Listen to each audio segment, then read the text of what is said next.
Hello दोस्तों, नमस्कार। आप लोग कैसे होंगे? आशा करता हूँ अच्छे होंगे। आज रेलवे स्टेशन पर जो वीडियो मैं बना रहा हूँ, आप लोग सुनिए और समझिए। दोस्तों,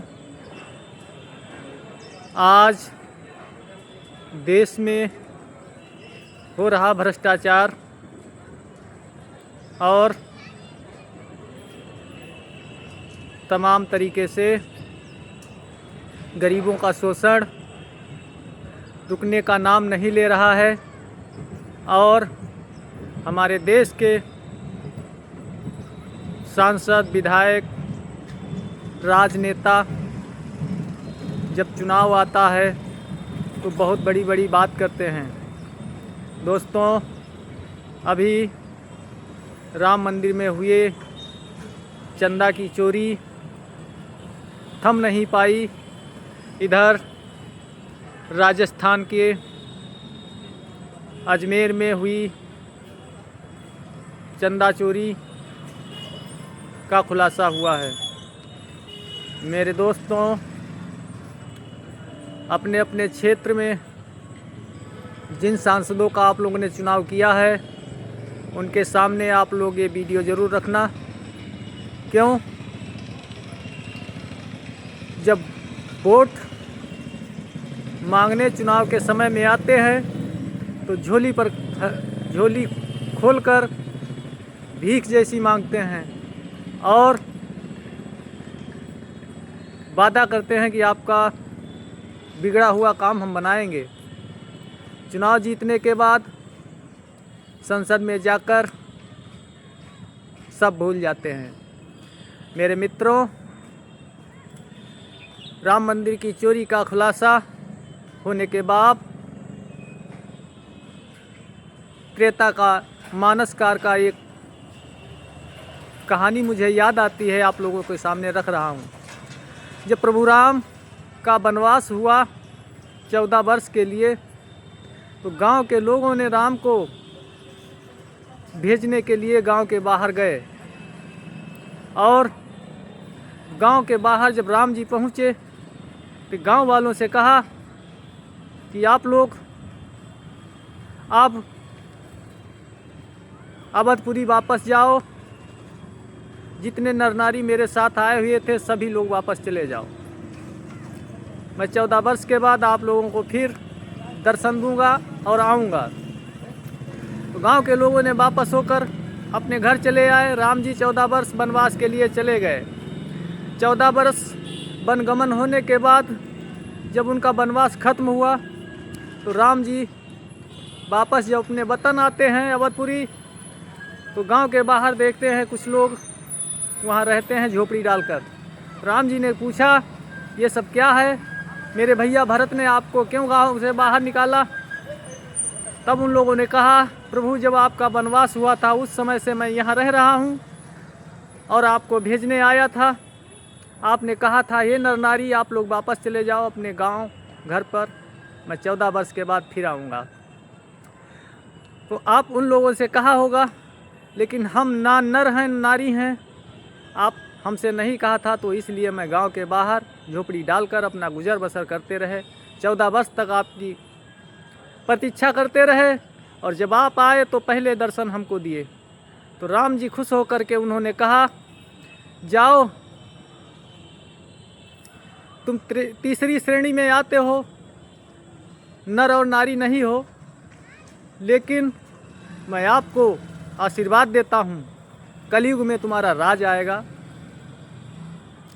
तब उन हिजड़ों ने कहा होगा कि प्रभु, कलयुग में कैसा हमारा राम राज्य आएगा?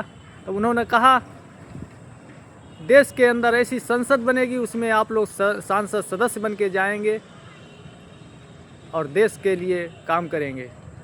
तो फिर उन्होंने कहा, प्रभु, हमें राज करना नहीं आता है, राज करने के लिए हम नहीं आए हैं। तब उन्होंने कहा, आपको राज करना होगा, ये मेरा आशीर्वाद है। तो हिजड़ों ने कहा, प्रभु, हम संसद में काम क्या करेंगे? तब उन्होंने कहा काम तुमको कुछ नहीं करना होगा, सभी लोग इकट्ठे होकर संसद में बैठो और सिर्फ जैसे इस समय ताली बजा रहे हो और संसद में भी आप लोग ताली बजाना, एक दूसरे से बहस करना, बस ताली बजाने का काम आप लोगों को होगा। तो सभी प्रेमियों से यही कहूँगा कि राम जी के ये भेजे हुए हिजड़े हैं जो संसद में बैठते हैं, काम करना कुछ नहीं आता, सिर्फ इनको वहाँ जाकर संसद के अंदर एक दूसरे से बहस करेंगे और ताली बजाएंगे, ताली बजवाएंगे, बस इनका इतना ही काम है। ये राम जी के दिए हुए आशीर्वाद के हिजड़े हैं और इनको उपाधि का दी जा सकती है। मेरे दोस्तों, ये वीडियो मेरी किसी के दिल को आहत पहुंचाने के लिए नहीं है। जो राम जी के त्रेता का मानसकार का ये प्रसंग मुझे याद आया, ये सांसदों के लिए है। क्यों? ये वही त्रेता के हिजड़े हैं जो आज ताली बजाते हैं और हम आपसे ताली बजवाते हैं। विकास कार्य करना इनके बस की बात नहीं है और ना तो राज कर पाएंगे। राज करना राजा को ही आती है, इन हिजड़ों को नहीं आएगी। अगर इनको शर्म होती तो इन गरीबों का दिया हुआ चंदा वापस करवा लेते, ये महीनों सालों तक ये जांच ना होती। और राम जी को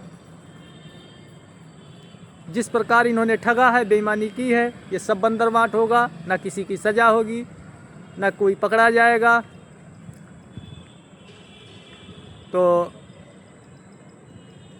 यही मेरा कहना है कि अब की चुनाव में जब ये लोग आए तो इनका लोगों को ये बात याद दिलाना कि आप लोग बार बार आते हुए, आपको 75 वर्ष हो गए देश को आज़ाद कर होते हुए, लेकिन आप लोगों ने जो वादे किए थे, वादे पे आप लोग खरे नहीं उतरते हो। आप लोगों को काम है संसद में जाकर ताली बजाना, सामने रखी हुई मेज़ उस पर हाथ बजाना और एक दूसरे की टांग खींचना।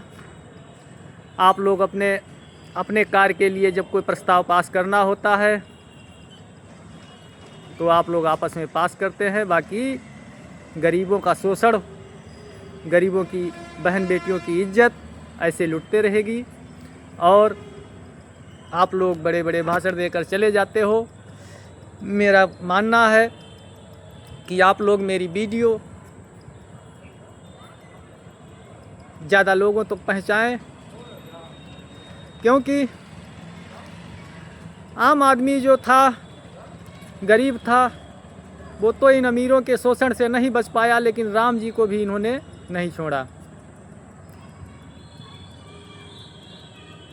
अयोध्या के राम मंदिर पर करने वाले राजनीति और देश में गरीबों की, नौजवानों की शिक्षा, नौजवानों को रोज़गार, नौजवानों की नौकरी के लिए ये लोग बातें तो बड़ी बड़ी करते हैं, लेकिन कहीं कहते हैं पकौड़ा तलो, कहीं तो भीख मांगने के लिए कटोरे बांटे जाएंगे, कहीं तो काकरोच की उपाधि दी जाती है। यार, हम लोग पढ़ लिख कर भी बेवकूफ़ हैं और इनके बच्चे सांसद लोग और मुख्यमंत्री विधायक लोगों के बच्चे विदेश में पढ़ते हैं। यार, उनको ना तो किसी आंदोलन की ज़रूरत पड़ती है, ना तो वो काकरोच हैं, ना तो लोकसभा में अपनी बात रखने जाते हैं। जितने पेपर लीक होते हैं, चाहे नीट का हो, IAS का हो, PCS का हो, सारे पेपर लीक कराए जाते हैं और यही लोग, बड़े बड़े लोग अपने बच्चों को उसी में सेलेक्ट करा के हम गरीबों को बेवकूफ़ बनाते हैं। और ना तो कोई जगह, जितनी सरकारी कार्यालयों में बाबू से लगाकर चपरासी तक, चपरासी से लगाकर अधिकारियों की जो जगह खाली हैं, ना इनको भरेंगे ये लोग और ना तो इसमें किसी को नौकरी दी जाएगी। इन्हीं के बच्चे जो विदेश से पढ़कर आएंगे, जिनको ABCD नहीं आती है, उनको बड़े बड़े पद दिए जाते हैं, चाहे BCCI को पद हो, अमित शाह के बेटे, चाहे नितिन गडकरी के बच्चे का नाम आता है, जो पेट्रोलियम के पूरे देश का मालिक बना रखे हैं। यार हम गरीबों के पास बुद्धि नहीं है, हम गरीबों के पास धन नहीं है, हम गरीब ऐसे पिसते रहेंगे। मेरे मित्रों, हम आप पढ़कर चाहें जितना आगे बढ़ जाएं, लेकिन हमें आपको समय नहीं मिलेगा। क्यों? उनके बाप दादा देश की राजधानी दिल्ली के संसद में बैठे हुए हैं, तो यार उनके नाते रिश्तेदार लगेंगे हमारे आपके बच्चे, और हम आपको नौकरी नहीं मिल पाएगी। दोस्तों, चुनाव के वक्त अगर हम आप सतर्क ना रहे तो ऐसे काकरोच कहें जाएंगे, और पार्टियां आंदोलन चाहे जितनी करें, चाहे काकरोच जनता पार्टी बने, चाहे आम आदमी पार्टी बने, चाहे बहुजन समाज पार्टी बने, चाहे समाजवादी पार्टी बने, इससे विकास नहीं होगा। हमें आपको खुद अपने कदमों पे खड़ा होना होगा, और जो सांसद आपके पास वोट मांगने आए उसको ईंट का जवाब पत्थर से देना होगा। मेरे दोस्त, मेरे मित्रों, आप लोगों के अंदर मैं जोश भर रहा हूँ कि राम का जो त्रेता का मानसकार का ये कहानी थी, ये तो सिर्फ समझाने की थी। ये हिजड़े बैठे संसद में ताली बजाते हैं और एक दूसरे को भद्दी भद्दी गालियाँ देते हैं।